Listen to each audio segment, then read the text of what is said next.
السلام علیکم ورحمۃ اللہ وبرکاتہ۔ آج کا لیسن آیت نمبر 145 سے 148 تک ہے۔ اعوذ باللہ من الشیطان الرجیم، بسم اللہ الرحمن الرحیم۔ رب اشرح لی صدری ویسر لی امری واحلل عقدۃ من لسانی یفقہوا قولی رب زدنی علما اللہم فقہنا فی الدین۔ قل لا اجد، کہہ دیجئے نہیں میں پاتا، فیما اس میں جو اوحی الیہ وحی کیا گیا میری طرف، محرمن حرام، علی طاعم کھانے والے پر، یطعمہ کہ وہ کھاتا ہے اس کو، الا مگر، ان یکون میتۃ مگر یہ کہ ہو مردہ، او دمن یا خون، مسفوحا بہایا ہوا، او لحم خنزیر یا گوشت خنزیر کا، فإنہ رجس تو بے شک وہ ناپاک ہے، او فسقن یا نافرمانی ہے، اہل جو پکارا گیا لغیر اللہ بھی غیر اللہ کے لیے اس کو، فمن اضطر تو جو کوئی مجبور کیا گیا، غیر باغن نہ سرکشی کرنے والا، ولا عادن اور نہیں وہ حد سے بڑھنے والا، فإن ربک غفور الرحیم تو بے شک تیرا رب بخشنے والا مہربان ہے، وعلی الذین ہادوا اور ان لوگوں پر جو یہودی بن گئے، حرمنا کل ذی ظفر حرام کیا ہم نے ہر ناخن والا جانور، ومن البقر والغنم اور گائے میں سے اور بکری میں سے، حرمنا علیہم شحومہما حرام کی ہم نے ان پر ان دونوں کی چربیاں، الا مگر، ما حملت ظہورہما جو اٹھایا ہو ان دونوں کی پشتوں نے، او الحوایا یا آنتوں نے، او مختلط بعظم یا جو مل جائے ہڈی کے ساتھ، ذالک جزیناہم ببغیہم یہ بدلہ دیا ہم نے ان کو ان کی سرکشی کا، وإنا لصادقون اور بے شک البتہ ہم سچے ہیں، وَإِن كَذَّبُوكَ پھر اگر جھٹلائیں تجھ کو، فَقُلْ رَبُّكُمْ ذُو رَحْمَةٍ وَاسِعَةٍ تو کہو تمہارا رب بڑی وسیع رحمت والا ہے، وَلَا يُرَدُّ بَأْسُهُ اور نہیں پھیرا جا سکتا اس کا عذاب، عَنِ الْقَوْمِ الْمُجْرِمِينَ مجرم قوم سے، سَيَقُولُ الَّذِينَ أَشْرَكُوا عن قریب کہیں گے وہ لوگ جنہوں نے شرک کیا، لَوْ شَاءَ اللَّهُ مَا أَشْرَكْنَا اگر اللہ چاہتا نہ ہم شرک کرتے، وَلَا آبَاؤُنَا نہ ہمارے باپ دادا، وَلَا حَرَّمْنَا مِن شَيْءٍ اور نہ ہم حرام کرتے کوئی چیز، كَذَلِكَ كَذَّبَ الَّذِينَ مِن قَبْلِهِمْ اسی طرح جھٹلایا اللہ نے جو ان سے پہلے تھے، حَتَّى ذَاقُوا بَأْسَنَا حتیٰ کہ انہوں نے چکھ لیا ہمارا عذاب، قُلْ هَلْ عِندَكُم مِّنْ عِلْمٍ کہہ دیجئے کہ تمہارے پاس کوئی علم ہے، فَتُخْرِجُوهُ لَنَا تو نکالو اس کو ہمارے لیے، إِن تَتَّبِعُونَ نہیں تم پیروی کر رہے، إِلَّا الظَّنَّ مگر گمان کی خیال کی، وَإِنْ أَنْتُمْ اور نہیں ہو تم، إِلَّا تَخْرُصُونَ مگر کیا سرائیاں کرتے، اندازے لگاتے۔ یہاں نبی صلی اللہ علیہ وسلم پہ وحی کے ذریعے بتایا جا رہا ہے کہ میرے نبی ان سے کہو تم نے جو حلال اور حرام کو اپنے ہاتھ میں لیا تو وہ کوئی تمہیں کہاں سے وحی آئی تھی، نہ تمہارے پاس کوئی گواہ نہ دلیل، ان سے کہو میرے پاس جو وحی آتی ہے اس میں تو کھانے والے پر میں کوئی چیز حرام نہیں پاتا سوائے ان چیزوں کے، کچھ چیزوں کی لسٹ یہاں دی گئی اور کچھ سورہ مائدہ میں ہے، وقت کے حساب سے اللہ تعالیٰ نے ان میں بعض حرام چیزیں حلال کی تھیں کیونکہ انہوں نے بہت ساری چیزیں اپنی نافرمانیوں کی وجہ سے یا پھر یعقوب علیہ السلام نے کسی بیماری کی وجہ سے اونٹ کا گوشت کھانا بند کیا اور انہوں نے پیچھے لگ کے ویسے چھوڑ دیا، تو کچھ ان کی نافرمانیوں کے بارے میں اللہ فرماتے ہیں، ایک جگہ اللہ نے فرمایا کل طعام کان حلا لبنی اسرائیل ہر کھانا حلال تھا بنی اسرائیل پہ، الا ما حرم اسرائیل علی نفسی مگر حرام کر لیا انہوں نے خود پہ، من قبل ان تنزل التورات، تورات کو نازل ہونے سے پہلے شریعتیں خود بنا لی۔ تو ان سے کہو جو میرے پاس وحی آئی ہے اس میں تو کھانے والے پر صرف یہ حرام ہے کہ مردہ نہیں کھانا، یعنی خشکی کا جو مردہ جانور ہے، سمندر کی مچھلی جائز ہے،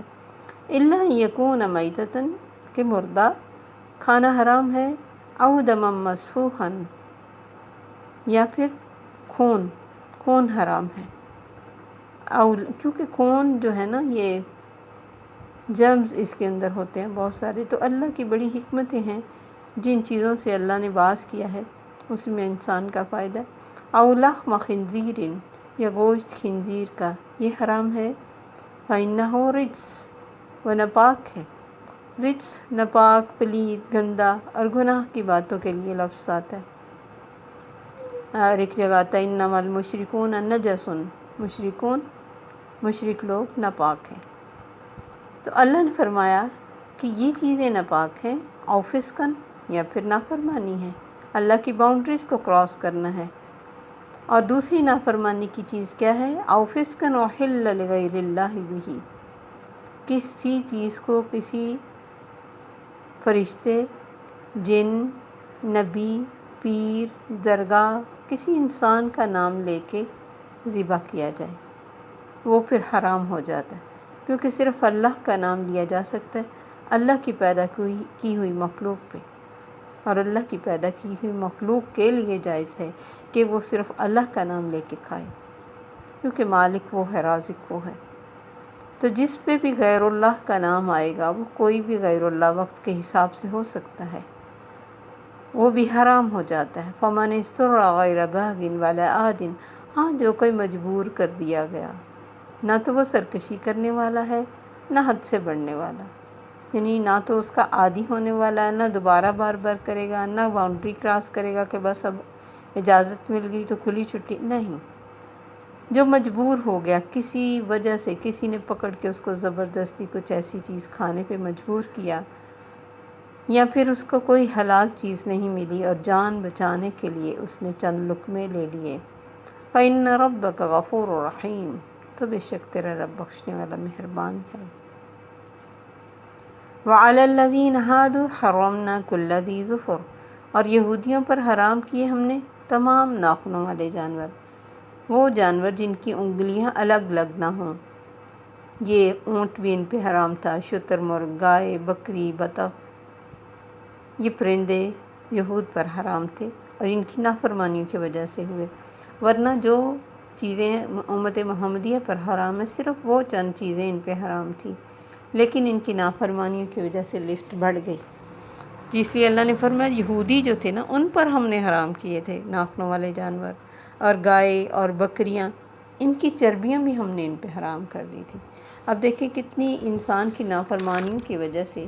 ایک جائز چیز، ایک حلال چیز بھی اس پہ حرام ہو جاتی ہے۔ انسان کے گناہ کا اثرات ہیں، اور گناہوں کے اثرات بہت دور تک جاتے، تو اللہ فرماتے پھر ہم نے اب ہمارے یہاں جو چربی ہے اس کے ساتھ کس قدر فائدے اٹھائے جاتے ہیں، اس کو مختلف جگہوں پہ استعمال کیا جاتا ہے، لیکن ان کے لیے حرام کر دی گئی۔ صرف وہ چربی جائز تھی الا ما حملت ظہورہما، جو ان کی پشتوں کے ساتھ جڑی ہو، یا آنتوں کے ساتھ، آنتیں تھی، یا پھر جو ہڈیوں کے ساتھ جڑی ہو، بطور سزا ان جانوروں کی چربی ان پر حرام کر دی گئی۔ ذَلِكَ جَزَيْنَاهُمْ بِبَغْيِهِمْ، یہ جھوٹ بولتے تھے، یہ کہتے تھے حضرت یعقوب علیہ السلام کو فالو کرتے ہوئے یہ چیزیں ہم نے حرام کی ہیں۔ اللہ نے فرمایا غلط، یہ ہم نے بدلہ دیا ان کو ان کی سرکشیوں کا، وَإِنَّا لَصَادِقُونَ، اور ہم سچے ہیں۔ یہ انسان کی شروع کی ہی عادت ہے کہ وہ کچھ بھی غلط کرتا ہے تو دوسرے کا نام لگا کے خود کو بچانا چاہتا ہے، خود کو بری کرنا چاہتا ہے۔ تو اب بھی جتنے لوگ کچھ غلط کرتے ہیں، کبھی تو وہ اللہ کا نام لگا دیتے، ہمیں لگتا ہے کہ نہیں ہم نہیں لگاتے، بہت ساری باتوں میں ہم بھی ایسی باتیں کر جاتے ہیں، جس طرح بالکل آپ دیکھیں کہ شیطان نے کیا کہا تھا اللہ سے کہ تیری وجہ سے میں اس جنت سے نکالا گیا، خود اپنی غلطی کو اللہ کے اوپر تھوپنا چاہا۔ تو اللہ فرماتے ہیں یہ ہم نے انہیں سرکشیوں کا بدلہ دیا اور ہم سچے ہیں۔ وَإِن كَذَّبُوكَ پھر بھی میرے نبی یہ تمہیں جھٹلائیں، فَقُلْ رَبُّكُمْ ذُو رَحْمَةٍ وَاسِعَةٍ تو ان سے کہو تمہارا رب بڑی وسیع رحمت رکھتا ہے، بڑی وسیع رحمت والا ہے۔ وَلَا يُرَدُّ بَأْسُهُ عَنِ الْقَوْمِ الْمُجْرِمِينَ اور مجرموں پر جب عذاب آ جائے پھر واپس نہیں پھیرا جا سکتا، پھر چاہے وہ روئیں چلائیں، اپنے گناہوں کا اعتراف کریں، اللہ کے آگے گڑ گڑائیں، پھر عذاب واپس نہیں جاتا۔ تو یہ تمہارے رب کی رحمت ہی ہے کہ تم اس کے قانون کو اپنے ہاتھ میں لے کے جو مرضی کرتے پھرتے ہو، اور جس کو چاہے جس کو حرام اور جس کو چاہے حلال کر لیتے ہو، وہ تمہیں کچھ بھی نہیں کہتا، کیونکہ دنیا میں اس نے اچھا اور برا کرنے کی آزادی دی ہوئی ہے۔ فَأَلْهَمَهَا فُجُورَهَا وَتَقْوَاهَا اور اسی اختیار کا استعمال ہی تو سارا امتحان ہے دنیا میں، کہ اللہ دیکھنا چاہتے ہیں کہ انسان اپنے اختیار، اپنی مرضی اور اپنے ارادے کے ساتھ کس طرف جاتا ہے۔ جو اپنے اختیار، اپنی مرضی اور اپنے ارادے کو اللہ کی رضا کے انڈر کر دیتا ہے وہی کامیاب ہے، اور اسی میں اللہ کی رضا ہے، کیونکہ اللہ کبھی نہیں چاہتے کہ میرا بنایا ہوا یہ بندہ جس کے لیے میں نے جنت میں بھی گھر بنا رکھا ہے اپنے گھر کو دوزخ میں بنا لے، نہیں، کیونکہ انسان کے اعمال ہی اس کو اتھینٹک کر دیتے ہیں، جو چیز اس کے لیے بنتی ہے پھر دنیا میں جن راہوں پہ چلتا ہے، جو کام کرتا ہے اسی کے مطابق اس کا ٹھکانہ بنتا جاتا ہے۔ تو اللہ فرماتے ہیں کہ جب عذاب آ جاتا ہے نا مجرم قوم کے پاس پھر واپس نہیں جاتا۔ اب ان کی ایک اور بڑی بات، سَيَقُولُ الَّذِينَ أَشْرَكُوا لَوْ شَاءَ اللَّهُ مَا أَشْرَكْنَا شرک کرنے والے کہیں گے اللہ چاہتا ہم شرک نہ کرتے، جھوٹ بولنے والے کہہ دیتے اللہ چاہتا ہم جھوٹ نہ بولتے، ایسے تو چور بھی کہہ سکتا ہے اللہ چاہتا میں چوری نہ کرتا۔ تو کیا فرق ہے؟ شیطان جو ہے، جو اس نے کیا ہے، جو اس کی سوچ ہے، اسی کے مطابق وہ انسان کو بنانا چاہتا ہے، کیونکہ وہ جو ناکام ہوا اپنی سوچ کی وجہ سے، وہ سوچ انسانوں میں ڈالے گا تو انسانوں کو ناکامی کی طرف لے کے جائے گا نا۔ فَبِمَا أَغْوَيْتَنِي اس نے کہا تو نے مجھے بے راہ کیا، اور انسان بھی کہتا ہے اللہ چاہتا تو ہم شرک نہ کرتے۔ یہ جو تمہیں تھوڑا سا اختیار دیا تھا، بے شک اللہ کو اپنی مشیت اور رضا میں فرق یہی ہے کہ اللہ کو پتہ ہوتا ہے کہ کچھ لوگ ایسے کر لیں گے، شرک کریں گے، پھر ایسی باتیں بھی کریں گے، لیکن وہ چاہتا نہیں کہ وہ ایسے کریں۔ اگر وہ چاہتا ہوتا تو اللہ تعالیٰ موسیٰ علیہ السلام کو فرعون کی طرف نہ بھیجتا، اور ساتھ کیا کہتا ہے فَقُولَا لَهُ قَوْلًا لَيِّنًا لَعَلَّهُ يَتَذَكَّرُ أَوْ يَخْشَىٰ اسے نرمی سے بات کرنا، شاید نصیحت پکڑ لے، شاید ڈر جائے۔ پھر پتہ تھا فرعون نے نہیں ماننا، لیکن انسان کی اپنی جو اس کی عادت ہے کہ وہ کوئی نہ کوئی بہانہ بناتا ہے، اسی بہانے کو ختم کرنے کے لیے اللہ نے انبیاء، بکس اور ساری یہ انسان کی بھلائی کی چیزیں بھیج دیں، ہر ایک کو اس کے ٹائم کے مطابق، اس کی حیثیت کے مطابق، تاکہ کل کوئی یہ نہ کہہ سکے کہ یا اللہ ہمیں تو پتہ ہی کچھ نہیں تھا، ہم نے جو دیکھا وہ کر لیا، تو نے کون سا ہمیں روشنی دکھائی تھی؟ تو اللہ نے روشنی فرعون کو بھی دکھائی، قارون کو بھی دکھائی، حامان کو بھی دکھائی، نمرود کو بھی دکھائی، یہودیوں کو دکھائی، عیسائیوں کو دکھائی، اور ہمیں بھی دکھائی، اور ہمیں تو لگتا ہے جیسے سب سے زیادہ دکھائی، کیونکہ ہمارے پاس نبی نہیں آنا تھا، تو اللہ نے اتنی آسانیاں ہر ایک انسان کے فنگر کے پاس کر دی چیز کہ تم اچھا بھی دیکھ سکتے ہو، برا بھی دیکھ سکتے ہو، اچھا بھی کر سکتے ہو، برا بھی کر سکتے ہو، اچھا بھی سوچ سکتے ہو، برا بھی سوچ سکتے ہو، اچھا دیکھ بھی سکتے ہو، برا بھی دیکھ سکتے ہو۔ یہ اختیار اور مرضی کو اللہ کے رضا کے نیچے کر دو، جہاں وہ راضی ہوتا ہے وہاں تم جاؤ، وہ کام کرو، وہ بات کرو، جہاں وہ راضی نہیں ہوتا ادھر سے بچ جاؤ۔ لیکن وہی جو ہر نبی کو لوگوں نے جواب دیا، نبی صلی اللہ علیہ وسلم کو بھی دیا، اور آج بھی کوئی دین کی بات کرے تو اسے یہی کہا جاتا ہے اللہ چاہتا تو ہم شرک نہ کرتے، نہ ہمارے باپ دادا کرتے، ولا حرمنا من شیء، نہ ہم کوئی چیز حرام کرتے۔ لوگوں نے زندگیاں لگا دی ہیں اس راستے میں کہ کس طرح ایک کلک سے آپ کتنی صحیح چیزیں، اتھینٹک چیزیں پا سکتے ہیں۔ اب کوئی نہیں کہہ سکتا کہ مجھے پہنچا نہیں، میں کر نہیں سکا، میرے پاس ٹائم نہیں تھا، مجھے کسی نے بتایا نہیں، میرے پاس کوئی سورس نہیں تھے کہیں جانے کے۔ ہر ایک کے گھر میں، ہر ایک کے ہاتھ میں یہ چیز موجود ہے۔ اور جو یہ بہانہ تھا کہ وہ دو گروہ کون سے؟ یہودی اور عیسائی، کہ ان پہ بکس اتری تو ہم پہ نہیں اتری، تو ہمارے اوپر بھی اللہ نے اتار دی، اور بالکل بیسٹ ان کا مجموعہ بھی، یعنی جو کچھ اس میں تھا وہ بھی اس میں، اور مزید جو ہمارے لیے قیامت تک کے لیے چاہیے تھا وہ بھی۔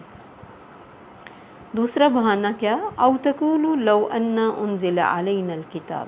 یا پھر تم نے یہ کہنا تھا کہ یا اللہ ہم پر تو کتاب اتارتا نا، لکنا اہدی منہم، ہم ان لوگوں سے زیادہ ہدایت یافتہ ہوتے۔ یہود و نصارہ نے تو غلب کر لیا، یہود و نصارہ نے تو اپنی بکس کو بدل لیا، تو ہم پر اتار کے تو دیکھتا ہم کتنے اچھے عمل کرنے والے ہوتے۔ اور اب بھی جب ہم یہ سنتے ہیں کہ نبی صلی اللہ علیہ وسلم کے پیچھے تمام لوگ نہیں لگے، اور بہت سارے لوگوں نے آپ کے ساتھ ساری زندگی ایک تسلی شروع کیے رکھی اور مانے نہیں آخر تک، تو ہمارے دل میں آتا ہے کہ ہائے اللہ کے نبی کی بات نہیں مانے۔ ہم ہوتے تو کتنا اچھا لگتا نا، ہم نبی صلی اللہ علیہ وسلم کے پیچھے فالو کرتے آپ کو اور آپ کو دیکھتے۔ میں سمجھتی ہوں کہ اللہ کے ہر کام میں حکمت ہے۔ ہم جو دعوے کر رہے ہیں ضروری نہیں ہے کہ ہم وہ کر بھی دیتے، جو صحابہ نے کر کے دکھا دیا، جیسے انہوں نے زندگیاں لگائیں، جس طرح انہوں نے فالو کیا۔ کیونکہ اب ہم جتنی محبتیں نبی صلی اللہ علیہ وسلم سے جتاتے اتنی انہوں نے جتائی نہیں، انہوں نے عمل کر کے دکھا۔ ہماری محبتیں جتانے کا انداز زیادہ ہے اور عمل بہت تھوڑا۔ کتنا ہم نبی صلی اللہ علیہ وسلم کی سنت کو جانتے ہیں اور کتنے اس کے بارے میں ہم خود کو عمل کرنے کی کوشش کرتے ہیں؟ بہت کم، کیونکہ ہم زیادہ تر خیالوں کی دنیا میں اور زبان کی محبت اور الفاظ کی محبت سے ہی خوش رہتے ہیں۔ تو ایسے ہی وہ لوگ جب تک نبی صلی اللہ علیہ وسلم نہیں آئے تھے اور بک نہیں آئی تھی، اور ان کی بکس میں لکھا تھا کہ ایک نبی اور بک آئے گی، تو اللہ فرماتے کہ وہ تو بڑی اس کی حسرت کیا کرتے تھے کہ ہمارے پاس کوئی بک آئے اور ہمارا دنیا پہ بول بالا اور غلبہ ہو، ہم اس نبی کے پیچھے لگ کے تو ان کافروں سے لڑیں۔ جب تک نبی صلی اللہ علیہ وسلم نہیں آئے تھے، جو تھوڑے بہت دیندار تھے وہ دوسروں کے اوپر اپنی فتح چاہنے کے لیے نبی صلی اللہ علیہ وسلم کے آنے کی دعائیں مانگا کرتے تھے۔ اللہ فرماتے ہیں یہاں پہلے اس بارے میں ہے وَكَانُوا مِن قَبْلُ يَسْتَفْتِحُونَ عَلَى الَّذِينَ كَفَرُوا، وہ تو فتح چاہتے تھے کافر لوگوں پر پہلے۔ فَلَمَّا جَاءَهُم مَّا عَرَفُوا كَفَرُوا بِهِ، تو جب ان کے پاس وہ نبی، وہ کتاب آ گئی، انہوں نے اس کا انکار کر دیا۔ فَلَعْنَةُ اللَّهِ عَلَى الْكَافِرِينَ، تو اللہ کی لعنت اللہ کی رحمت سے دور ہیں اسے انکار کرنے والے۔ تو دعوے کرنے بہت ایزی ہوتے ہیں، ایسے ہی دعوے ہمارے دل میں بھی آتے۔ میں سمجھتی ہوں کہ اللہ کی اس میں بھی حکمت ہے، اور اللہ نے ہمیں یہ جو بک دی اور نبی صلی اللہ علیہ وسلم کی پوری زندگی کا ایک ایک نچوڑ ہمارے سامنے رکھا، جیسے جیسے انہوں نے عمل کیا، اگر اس کو ہم ایسے مسلمان پیدا ہو گئے جو احادیث کا انکار کرتے ہیں، تو کیا وہ اس وقت نبی کا انکار نہیں کر سکتے تھے؟ کر سکتے تھے۔ یہ بھی ایک بہت بڑی آزمائش ہوتی، کیونکہ نبی کے ہونے کے سامنے اس وقت انکار کرنا بہت بڑا جرم ہے۔ تو اللہ فرماتے تم نے کہنا تھا کہ اگر ہم پہ کتاب نازل ہوتی نا تو بڑے ہدایت والے ہوتے ہم۔ فقط جاءکم بینۃ من ربکم، اب تو تمہارے پاس کتاب آ گئی ہے، کھلی دلیل آ گئی ہے، وہدی ورحمہ، اور ہدایت اور رحمت بن کے آ گئی ہے، میرا نبی بھی یہ بک بھی۔ اب فمن اظلم ممن کذب بآیات اللہ، اب اس سے بڑا ظالم کون جو اللہ کی آیات کا انکار کرے اور اس سے رک جائے۔ سنجزی الذین یصدفون عن آیاتنا، تو وہ لوگ ان کو ہم ضرور بدلہ دیں گے جو ہماری آیات سے رکتے ہیں۔ کیا بدلہ؟ برا عذاب، بما کانوا یصدفون، کیونکہ نہ صرف انہوں نے خود رکے، دوسروں کو بھی روکا، نہ خود دین کی طرف آئے نہ دوسروں کو آنے دیا۔ بلکہ پروپیگنڈا کیا نبی صلی اللہ علیہ وسلم کی زندگی میں۔ بہت سارے لوگ اس بات کا پروپیگنڈا کرتے تھے کہ نبی صلی اللہ علیہ وسلم کے فالوور اس طرف نہ آئے، جو آپ کی بات کو سنے ہی نہ۔ جیسے میں نے پہلے بھی بتایا کہ طفیل دوسی جو دوس قبیلے سے آئے، کہتے جب میں حج کے موقع پر آیا تو اتنا مجھے لوگوں نے اس بات پہ کہا کہ یہاں ایک جادوگر آیا ہوا ہے نعوذ باللہ اور نبوت کا دعویٰ کرتے، اس کی بات نہ سننا، اس کی بات۔ میں اتنا ڈر گیا کہ میں نے کانوں میں روئی ڈال لی۔ آخر میرے دل میں آیا کہ میں بھلا بیوقوف ہوں، اگر کوئی بات میں سنوں گا تو ایسی تھوڑی مان جاؤں گا، صحیح ہوگی تو مانوں گا۔ تو میں نے روئی نکالی اور نبی صلی اللہ علیہ وسلم سے ملا،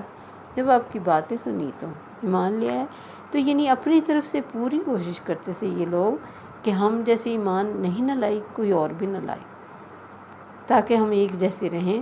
کیونکہ جب کوئی اور ایمان لے آتا تھا تو ان کی نظر میں ان کو پتہ لگ جاتا تھا کہ ایک بہت بڑا آنر اس کو مل گیا۔ وہ مانے یا نہ مانے، ان کے دل کے اندر یہ احساس تو ہے تھا کہ یہ اللہ کے نبی جیسے اللہ نے فرمایا وہ اتنا اس کو پہچانتے جیسے کوئی اپنے بیٹوں کو پہچانتا، لیکن مانے نہیں ضد کی وجہ سے کہ یہ ہمارے میں سے کیوں نہیں آیا۔ تو اللہ فرماتے جو ہماری آیات سے رکتے اور روکتے ہیں ان کے لیے برا عذاب۔ اب هل ينظرون الا ان تأتيهم الملائکہ، اب چاہتے کیا ہیں یہ؟ وہی ان کی آنکھوں کے سامنے آتی، نبی ان کی آنکھوں کے سامنے پلا بڑھا، نیک صالح صادق امین، کبھی جھوٹ نہ بولنے والا، اور امی ان پڑھ، اتنی بہترین لینگویج میں اتنی بہترین احکامات اچانک کیسے دے؟ سب کچھ آنکھوں کے سامنے آ گیا، مانے نہیں۔ اب چاہتے یہ ہیں فرشتے آ جائیں، کہتے تھے نا کیوں نہیں آیا اس کے ساتھ کوئی فرشتہ، ہر نبی کے فالوور نے یہ کہا بھی اس کے ساتھ کوئی فرشتہ آتا یا فرشتے کو اللہ نبی بنا کے بھیجتا۔ اللہ فرماتے اب یہ اسی چیز کا انتظار کرتے ہیں کہ فرشتے آئیں یا پھر اللہ ہی آ جائے، یا پھر اللہ کی بس کوئی ایسی نشانی آ جائے کہ ہم مان جائیں۔ یہ یعنی ان کی ایک خواہش تھی، اور اس لیے نبی صلی اللہ علیہ وسلم کو کہتے رہتے تھے کہ ہمیں کوئی نشانی دکھاؤ۔ اللہ نے فرمایا یوم یاتی بعض آیات ربک، جس سے نشانی آ گئی نا تیرے رب کی طرف سے تو اس دن لا ينفع نفسا ایمانھا، اس دن کسی نفس کو ایمان لانا، مان جانا، جھک جانا کوئی فائدہ نہیں دے گا۔ لم تکن آمنت من قبل، اللہ فرمائیں گے تو پہلے کیوں نہیں ایمان لایا؟ او کسبت فی ایمانھا خیرا، یا اس ایمان لانے کے بعد کوئی تم نے بھلائی کی ہوتی، کوئی اچھے کام کیے ہوتے، کوئی اپنی زندگی کو بدلا ہوتا۔ ٹھیک ہے، اگر تم اسی چیز کا انتظار کرتے ہو کہ فرشتے اور رب آ جائے اور خاص کوئی نشانی آ جائے، قل انتظروا انا منتظرون، ٹھیک ہے، اسے کہو منتظر رہو، ہم بھی منتظر ہیں، دیکھتے ہیں تمہاری یہ خواہش کب پوری ہوتی ہے۔ اور جب کسی انسان کی موت آ جاتی ہے تب ساری خواہشیں دھری رہ جائیں گی، پھر تو ایک ہی حسرت ہوگی کہ کسی طرح ہمیں واپس بھیج دیا جائے تو ہم اچھے عمل کر کے آئیں۔ نبی صلی اللہ علیہ وسلم نے فرمایا، حضرت ابو ہریرہ کی روایت ہے کہ آپ نے فرمایا جب تک سورج مغرب سے نہ طلوع ہو قیامت قائم نہ ہوگی، پھر جب لوگ سورج کو مغرب سے نکلتا دیکھ لیں گے تو سب کے سب ایمان لے آئیں گے، مگر اس وقت ایمان لانا کوئی فائدہ نہ دے گا۔ پھر آپ نے یہی آیت پڑھی۔ سیدنا ابو ہریرہ کہتے کہ آپ نے فرمایا جب تین چیزیں ظاہر ہوں گی تو کسی کا ایمان لانا فائدہ نہ دے گا جو پہلے ایمان نہ لایا تھا، دجال، دابۃ الارض، زمین سے نکلنے والا جاندار، اور سورج کا مغرب سے طلوع ہونا۔ تو موت کے وقت میں ایمان لانے کا کوئی فائدہ نہیں ہوتا، اور زندگی بھر اپنے اللہ اور نبی کا انکار کرنے والوں کو اتنی بڑی بڑی نشانیاں دیکھ کر جب اللہ یاد آئے گا تب کوئی فائدہ نہیں ہوگا۔ تو اللہ سے دعا ہے کہ اللہ ہمیں حق کو حق کر کے دکھائے اور باطل کو باطل بنا کے دکھائے، اور اس سے بچنے کی توفیق عطا فرمائے، حق پر عمل کرنے کی توفیق عطا فرمائے۔ السلام علیکم ورحمۃ اللہ وبرکاتہ۔ سبحانک اللہم وبحمدک، اشہد ان لا الہ الا انت، استغفرک واتوب الیک۔ السلام علیکم ورحمۃ اللہ وبرکاتہ۔